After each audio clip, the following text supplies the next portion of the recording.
Hello, everyone, and welcome to our fifth Nourish to Flourish webinar. If this is your first time joining us, we're so glad to have you. And if you attended last month, welcome back. My name is Gina Ringelstein, and I'm one of the clinical dietitians within the Stanford Lifestyle and Weight Management Center. I'll be your moderator for today's session. A few housekeeping notes before we get started. Today's webinar is being recorded and will be posted on the Stanford Health Library website under Lifestyle and Weight Management recorded lectures, along with the PowerPoint slides. You'll also receive an email after the session with a link to the recording. If you have any questions during the webinar, please feel free to add those questions to the Q&A box located here at the bottom of your screen. We'll review those questions to the best of our ability during the Q&A portion at the end of today's webinar. Now, I have the pleasure of introducing my colleague, Kelsi, who is today's presenter. Kelsi Buckley is a registered dietitian nutritionist and a board-certified specialist in obesity and weight management. As a valued member of the multidisciplinary team at the Stanford Lifestyle and Weight Management Center, Kelsi is passionate about empowering others to achieve their health and wellness goals through personalized, sustainable approaches to nutrition and physical activity. She believes that long-term success comes from adopting practices that feel manageable and enjoyable. Kelsi emphasizes finding balance and incorporating all the foods you love into a healthy eating plan, making the journey to better health both realistic and rewarding. Today, Kelsi will be leading us through Hydration Nation, a fun, practical session focused on strategies for staying well hydrated. You'll learn realistic habits to help you meet your fluid needs and explore creative ways to add variety to your beverages. Whether you're looking to improve your hydration routine or simply curious about its benefits, this webinar is for you. Now, Kelsi, take it away. All right, thank you, Gina. I'm so excited to be here today to talk about another essential topic, hydration. Now, when someone mentions hydration, what thoughts typically come to your mind? Take a few seconds to reflect on that. Often, when I discuss hydration with others, I hear a lot of the same sentiments like, I forget to drink water throughout the day, or I don't like the taste of plain water. I'm not sure how much I should be drinking. I get tired of drinking the same thing over and over. And I know I should hydrate, but it feels overwhelming. And these are all valid concerns and barriers to staying properly hydrated. But today I'm here to share some hydration hacks and tips that will help you create your own personalized hydration plan. And together we'll explore some fun and creative ways to make hydration enjoyable and effortless. So let's dive in. Before we get started, if you have your phone handy, feel free to scan this QR code. If not, if you're on a laptop, type in this link here and tell me, what words or phrases came to mind when I mention hydration or when you think of hydration, what do you think about? Take a minute. I'll leave this up for just 30 seconds or so we can take a look.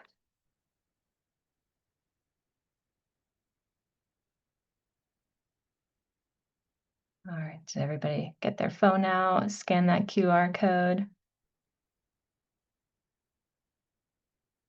All right, let's go to the next slide and see what we are thinking. Yes, water, life, healthy skin. Yeah, increased urination or peeing, electrolytes, fun, ice cold water. Yeah. Okay, 8 cups of water. Okay. Okay, I see some coffees, the words cans. Maybe we're not able to get in enough, can't get enough water. Okay. All right. Well, these are all good words to kind of start getting us, into this conversation of hydration. Yes, dehydration coming up a lot. Yeah. All right. So let's go on and talk about it.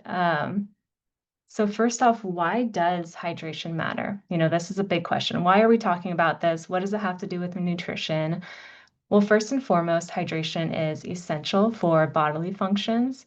Water is vital for the proper functioning of our cells, and it helps transport nutrients and oxygen to our cells while also removing waste products. So, without adequate hydration, our cellular processes can become compromised. Let's talk about how water regulates body temperature. When we heat up, our bodies sweat, and that sweat evaporates from our skin, which cools us down. And this natural cooling mechanism is vital for maintaining a stable body temperature, especially during physical activity or hot weather. Speaking of physical activity, proper hydration is key to supporting peak physical performance. Dehydration can lead to fatigue, decreased endurance, and impaired coordination. So, whether you're an athlete or you're just going about your daily activities, staying hydrated is essential for optimal performance. Hydration also plays a significant role in cognitive function. So, it helps us maintain our concentration, our alertness, and even short term memory. Did you know that even mild dehydration can impair cognitive performance and your mood? So if you're feeling a bit foggy, maybe it's just time for a glass of water. Another important aspect is that staying hydrated prevents dehydration-related health issues. Chronic dehydration can lead to problems like kidney stones and urinary tract infections and constipation. So by ensuring that we drink enough fluids, we can help prevent these uncomfortable and sometimes serious issues from occurring. Hydration can also be really helpful with weight management. When we drink enough water, that helps control our appetite and can lead to reduced calorie intake throughout the day. Sometimes or oftentimes we mistake hunger for thirst or thirst for hunger, which leads to unnecessary snacking or overindulging at meals. So the next time you feel hungry, try reaching for a glass of water first and then reassessing if you are hungry or if you were just thirsty. And let's not forget about our skin. Adequate hydration promotes healthy skin by maintaining elasticity and moisture. Dehydrated skin can appear dry and you're more prone to wrinkles. So, drinking enough water can really help with your complexion and looking fresh and vibrant. Additionally, water is really helpful for joint health. It's a key component of synovial fluids, which lubricate our joints. So, staying hydrated can help reduce joint pain and stiffness and just make moving more comfortable. Water also facilitates nutrient transport, so it helps dissolve vitamins and minerals and other nutrients and makes them more accessible for our cells to use. So, without water, our bodies can struggle to absorb those nutrients that we need to feel good throughout the day. And finally, proper hydration boosts our immune function. So it helps flush out toxins and pathogens from our bodies, and it reduces the risk of infection. So a well-hydrated body is better equipped to fend off illness. So in summary, hydration is fundamental to nearly every aspect of our health, from physical performance to cognitive function and just overall well-being. And ensuring adequate fluid intake is essential for maintaining all of these vital processes of our health. How do we know when we are dehydrated or when we're not getting enough fluid? This is really important to know, especially as the weather warms up and it's more likely that you're outside and losing more sweat. So here are some easy ways to tell if you or if someone else might be dehydrated. First off, if you're feeling thirsty, that's our body's way of saying it needs more water, and don't ignore that feeling. We can also look at our urine color. So when you go to the bathroom, look at your urine. If it's dark yellow or amber in color, that's a sign that you need to drink more water. Healthy pee should be a light yellow or kind of clearish color. If your mouth feels dry or sticky, that's also a sign that maybe you need more fluids. A dry mouth can make it hard to talk or swallow. If you're feeling tired or extra sleepy, that could also be because you're not drinking enough water. Staying hydrated helps us keep our energy up. If you're feeling dizzy or like you might faint, that could also be a sign of dehydration. And this can appear or can happen if you haven't had enough water, especially if you've been active or you've been out in the hot sun. So take that really seriously. Headaches, like dehydration, or headaches can be a cause of dehydration. So if your head hurts and you haven't had much to drink, try having a glass of water and see if that helps. Also, if you're going to the bathroom less often, if you're urinating less, that can also be a sign that you're not drinking enough water. So really pay attention to how your body's feeling. Remember to take breaks and really make sure you're taking in extra water, especially during activities where you're losing a lot of water. And how much water or hydration should I be aiming for a day? This can be a complicated question to answer. I saw in that word bubble at first at the beginning of this class. We talked about, or I saw a few mention of 8 glasses a day. We call that the 8 by 8 rule. So aiming for eight fluid ounce cups of water a day is a really good starting point. Fluid needs vary depending on the person. Daily water intake recommendations vary due to your age, your sex, pregnancy or breastfeeding status, activity level, the climate that you live in. All of these factor into how much water we need throughout the day. For those older, different age groups, especially older adults, have less sensitivity to that thirst feeling. So we need to be even more on top of staying hydrated and drinking water throughout the day. If you are somebody who exercises or you're doing a lot of physical activity, you're losing a lot of sweat through this exercise, you'll also require more fluid to replenish that lost fluid. If you live in a hot or humid weather or even a high altitude, that'll increase your fluid needs. Certain health conditions, like if you're sick and you've got a fever or you're vomiting, you've got diarrhea, these are all, reasons that we need to increase our fluid intake as well. According to the Institute of Medicine, they do recommend about 3.7 liters or 13 cups for men and 2.7 liters or 9 cups a day for women. And this includes all beverages, all food, not just water. And we'll break that down in just a minute. So, long answer short, it depends how much hydration you need. A good rule of thumb is about 2 to 2.5 liters or that 8 to 10 cups a day as a great starting point. Do be aware that some people even have fluid restrictions, such as if you have kidney disease or congestive heart failure. So definitely check in with your primary care doctor or your healthcare providers to see where your specific fluid needs will fall. And where should you be getting this hydration from? So there's a lot of ways that we can incorporate a variety of hydration sources into our daily routine to help ensure that we meet our fluid needs. While water should be the primary source of hydration, maybe 50% or more of all of that hydration, other beverages and water-rich foods can play a role in keeping you hydrated. I encourage a balanced approach to hydration by enjoying a mix of these sources throughout the day, but really prioritizing water. So let's take a look at some of the other options besides water and how those can fit into our day.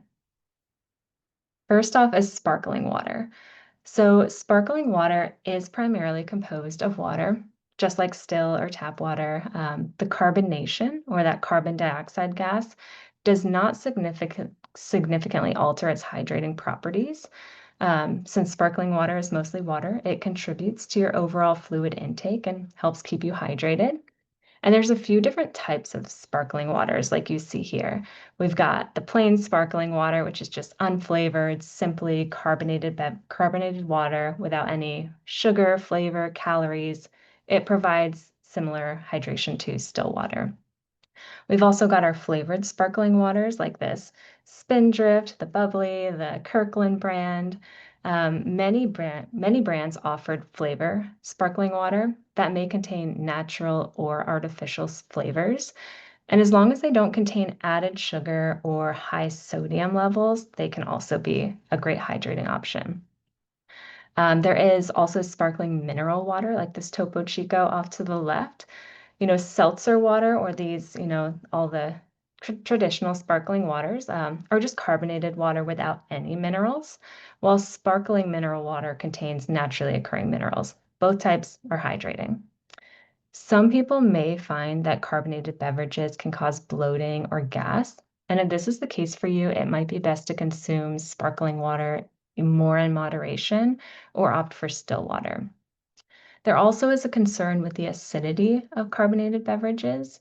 Sparkling water is slightly more acidic than still water due to the carbonation. It's generally not acidic enough to cause dental erosion or any concerns of that, matter when consumed in moderation. But again, moderation is key, and you're going to hear me say that a lot in the next upcoming slides. But overall, sparkling water can definitely be a part of our hydration plan. Next up is coffee and tea. So does coffee and tea count? Yes. They do count towards our hydration. There is a common belief, or was a common belief, that caffeinated beverages could lead to dehydration due to their diuretic effects or increase in urine production.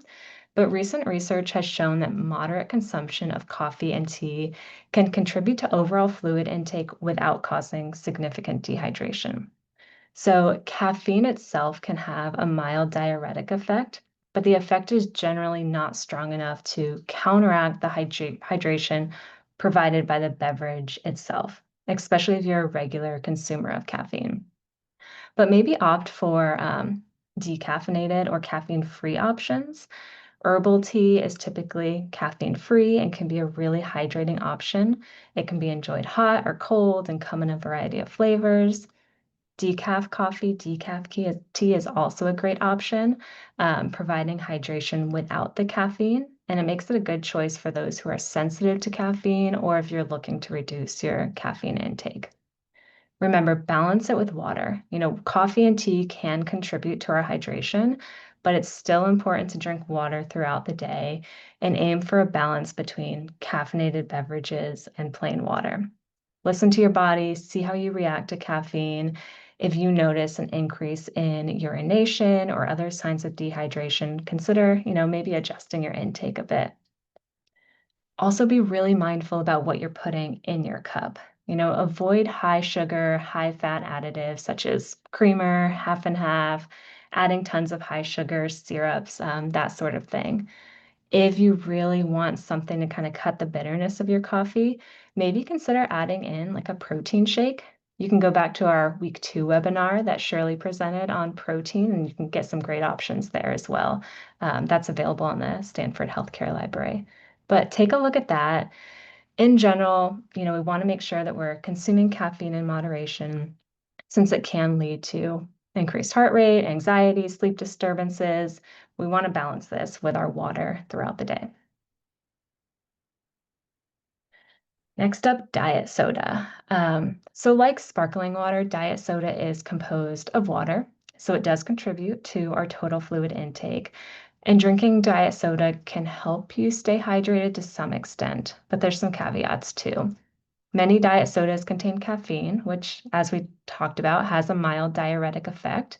Similar to coffee and tea, the hydration provided by the liquid itself generally outweighs any potential diuretic effect. But diet sodas are sweetened with artificial sugars like aspartame, sucralose, stevia, and these are generally considered safe by health authorities. However, some people may choose to limit these or their intake of artificial sweeteners due to concerns about long-term health effects or personal preferences. Some studies do suggest that consuming sweet-tasting beverages, even if they're calorie-free or sweetened with these artificial sugars, may lead to increased cravings for sweet foods or beverages throughout the day and increased total calorie intake from those types of foods later on throughout the day. So we do want to be mindful with that. Diet sodas are often more acidic as well, so that can contribute to dental erosion over time if you're consuming these in large quantities. So it's important that you're consuming these in moderation, especially if you are maybe more sensitive to acidic foods or have reflux. We want to limit these as well. So again, moderation is key. I would really suggest trying to keep these just as a sparingly used option or as a treat every once in a while and not have them included in your daily hydration plan. What about sugar-sweetened beverages? So sugar-sweetened beverages are any kind of beverage that we're sweetening with traditional, kind of that standard sugar. A lot of products like regular soda, fruit juices, lemonade, energy drinks will be considered sugar-sweetened beverages. And these are primarily composed of water. So again, they do provide some level of hydration. However, the high sugar content can have other effects on our health. They're high in calories, so they easily contribute to weight gain and obesity.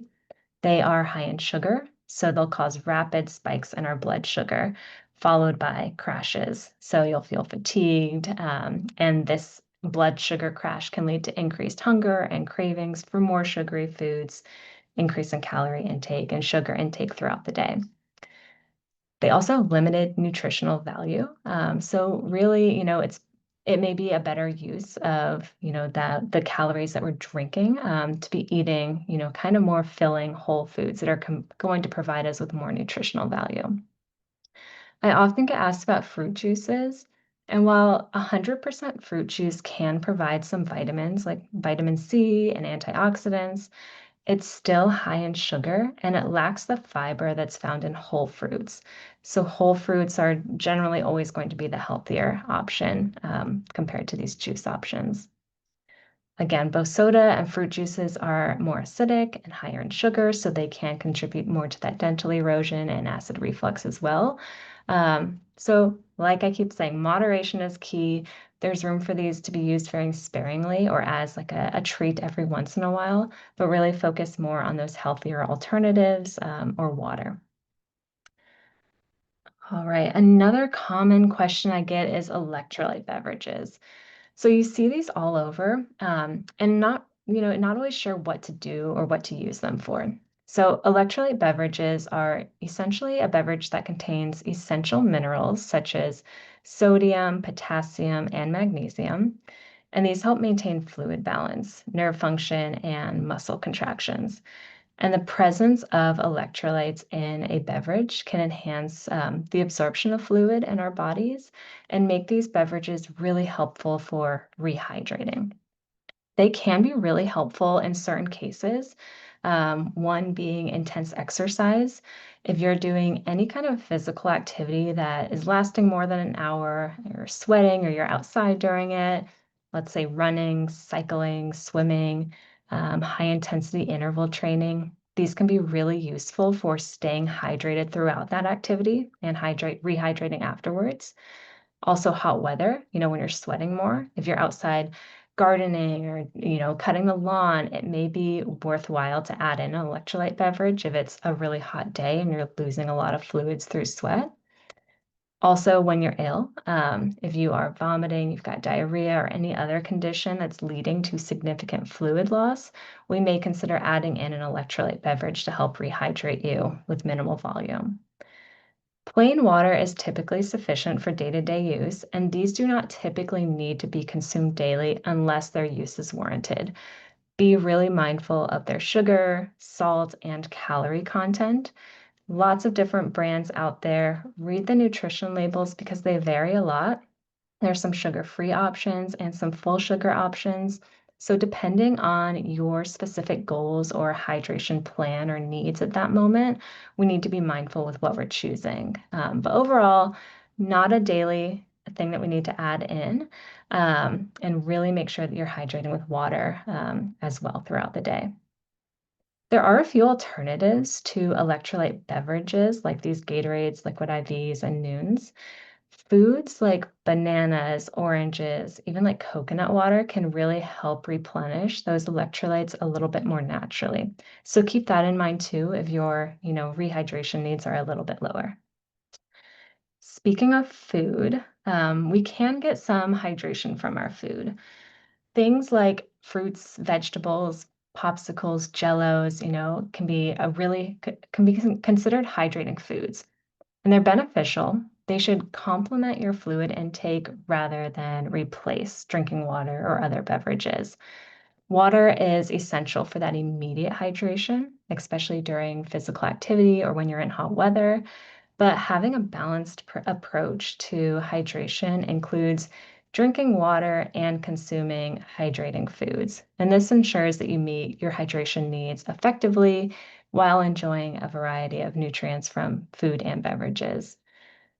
So let's kind of think about this a little bit more logically. If you're aiming for, let's say, 2 to 2.5 liters, or like that 8 to 10 cups of total fluid a day, hydrating foods can contribute to the goal.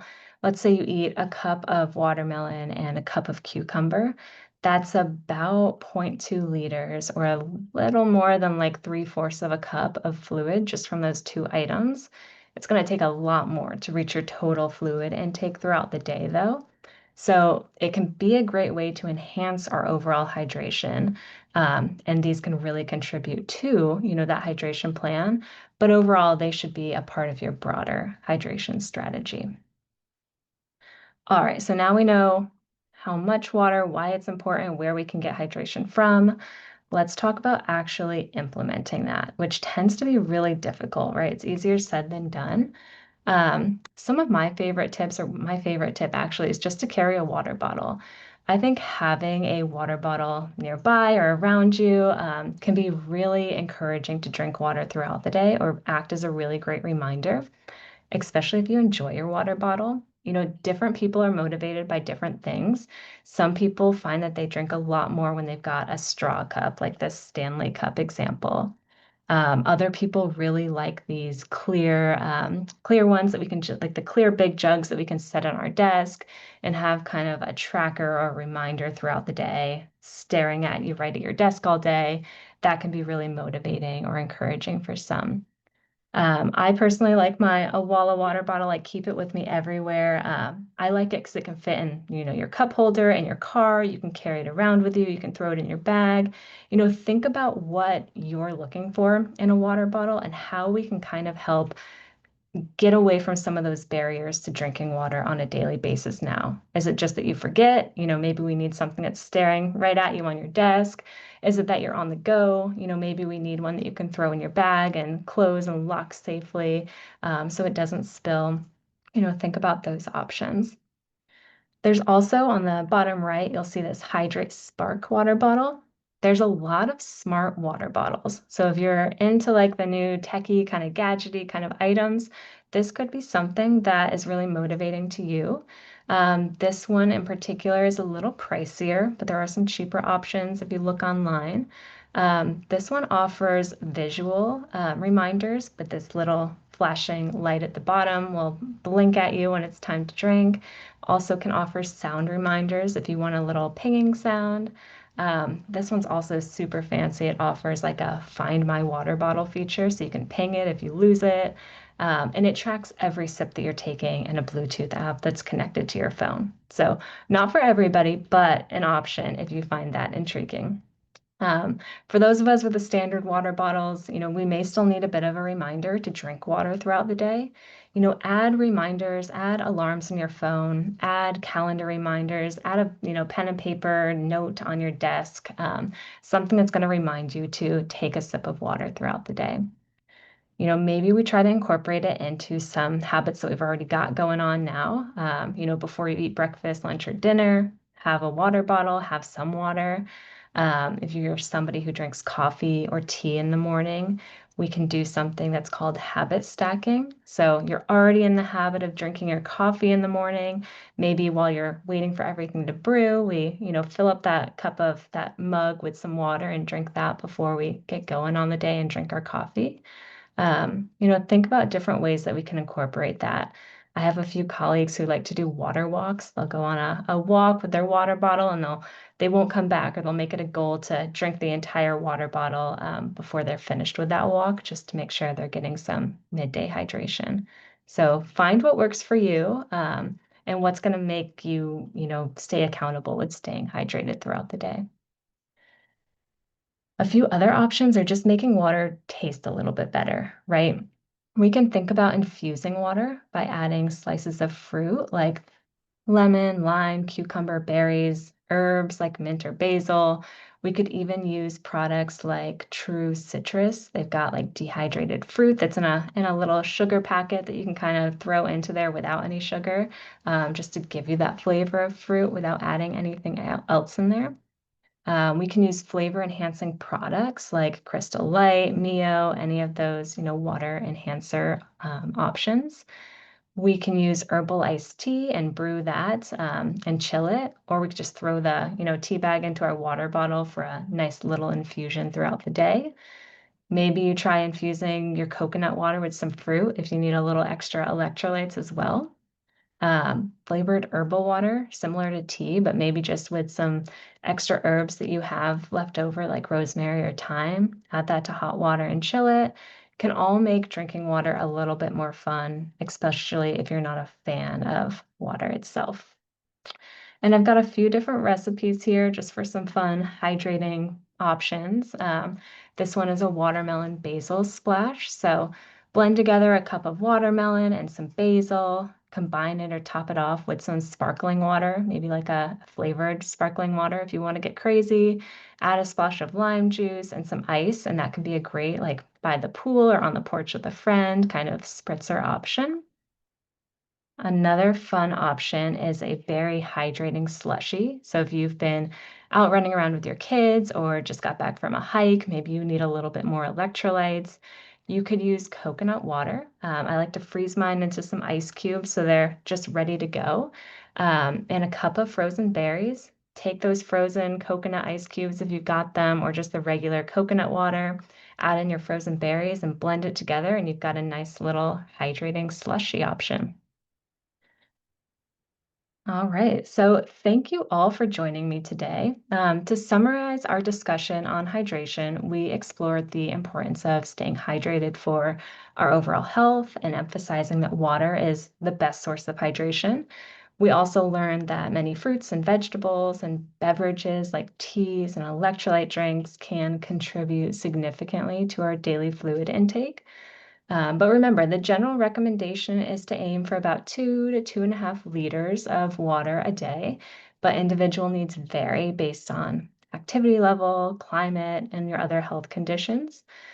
We discussed practical tips for staying hydrated, such as carrying a water bottle, eating hydrating foods, and listening to our body's thirst signals throughout the day.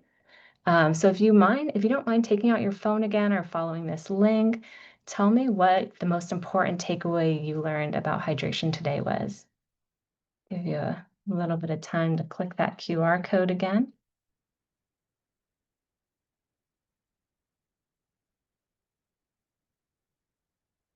All right, did everybody get a chance to go to the website?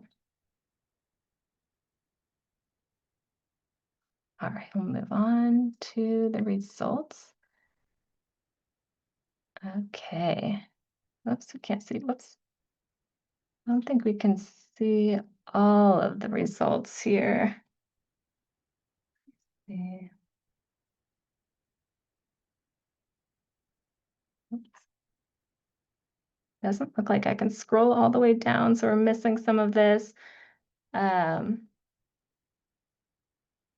I think it looks like a lot of it, from what I can tell on my side, is going to all of the above. So I'm hoping that you all were able to take away, some important facts about hydration today. Thank you all for joining, and I encourage you to apply what you've learned today by making hydration a priority in your daily routine. Thank you, and I'm happy to take any questions at this time. All right, that was so much fun, Kelsey. We all learned so much about hydration, and now I'm craving that watermelon basil smash splash. It just looks so refreshing. I'm going to add all of those ingredients to the grocery list this Great. week. And if for anyone who hasn't added a question, comment, just any inquiry about hydration, feel free to enter that in the chat box now. We have a couple questions we can get you started with. First question would be, what are some apps you'd recommend for tracking your hydration? There are a lot of different apps that you can use, probably even more than I can count. I think hydration. There's one called Water Llama, MyFitnessPal, Lose It. A lot of the nutrition, like fitness, food tracker options have a area where you can add in your hydration throughout the day too. So if you're already, kind of tracking other nutrients throughout the day, that could be a great option. But yeah, take a look at the App Store because there's a lot of free and different options, new ones coming out every day, to see which one will work the best for you. Wonderful. And there's another question that's asking, what are some other strategies for remembering to drink water daily? I often just forget to drink. Yeah, I think it's just about kind of incorporating these habits and making them feel like a habit and adding it to your routine. I really think that that habit stacking term, if you do more research on that, there's a lot of podcasts and books and authors who are writing about this. Find things that you already are in the habit of doing. Maybe that's, getting up and brushing your teeth or feeding the dog or, whatever it is, and incorporate having a glass of water before those moments. just so we can kind of, make sure that we're doing those. You can also make it like kind of a game, kind of fun too. If you are answering emails at work, every time you get a new email, take a sip of water or work in some fun ways that we can get that in throughout the day. And I think really just having it prominent and in front of you as a great reminder can also be really helpful. I have some people who keep like the water pitchers in their fridge if you're living alone, or you can have your own water pitcher. And that way we can empty it out throughout the day into your water bottle or into your cup, just so we can really be sure that, we've got a visualization of how much you're drinking throughout the day. But it gets easier the more you do it. Such good tips. I love all of Yeah. those. The water drinking game really goes a long way during the day Hmm. if you have Yeah. emails and meetings. So such a fun one. Yeah. A little bit of flipping gears here, but what would you recommend, or would you recommend higher quantities of hydration for people on GLP-1s? Yeah, so when you're on a GLP-1, we often feel thirstier, and or maybe not. Maybe you're not feeling thirstier at all. I typically will still recommend the same amount. GLP-1's a common side effect is dehydration, so we may want to increase the, hydration a bit just to make sure we're keeping everything going and feeling regular there. But it wouldn't increase dramatically unless you're also doing more physical activity or any of those other kind of things that we talked about that influence our water intake.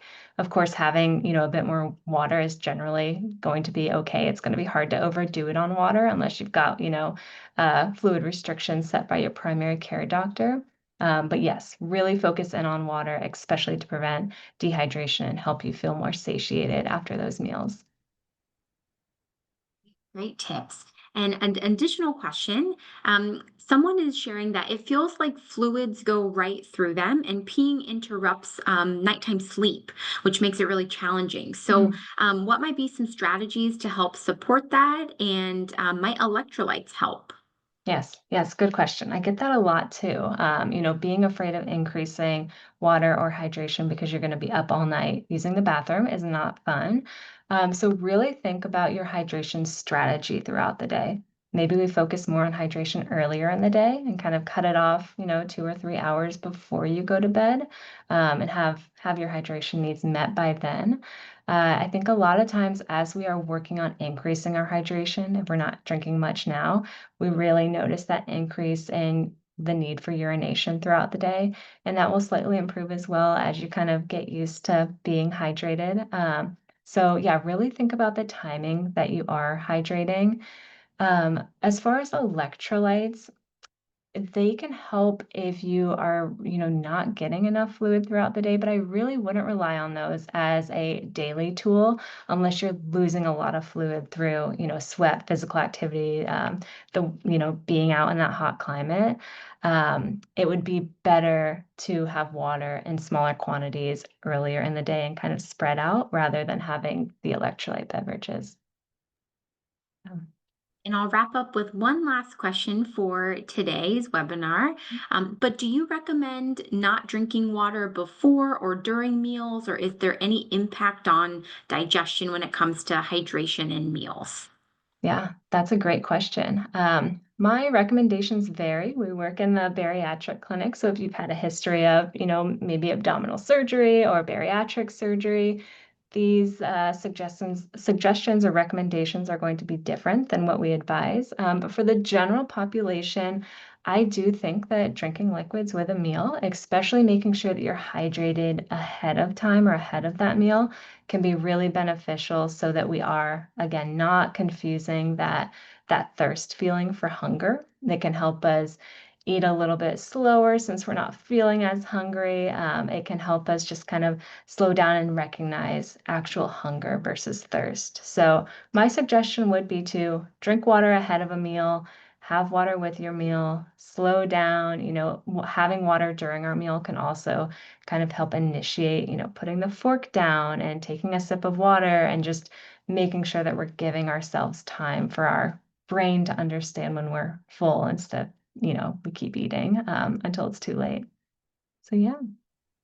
you so much, Kelsey. I'm sure all of us feel like we've mastered Hydration Nation, and hopefully this has inspired everyone to take a few extra sips today. Maybe you'll be habit stacking your coffee and water tomorrow morning, or whatever that looks like for you. And so big thank you to Kelsey, and for all of you who are interested in our next webinar, we're meeting again on August 20th for getting moving to energize your body and mind. So please join us there, and we hope you all have a great rest of your night.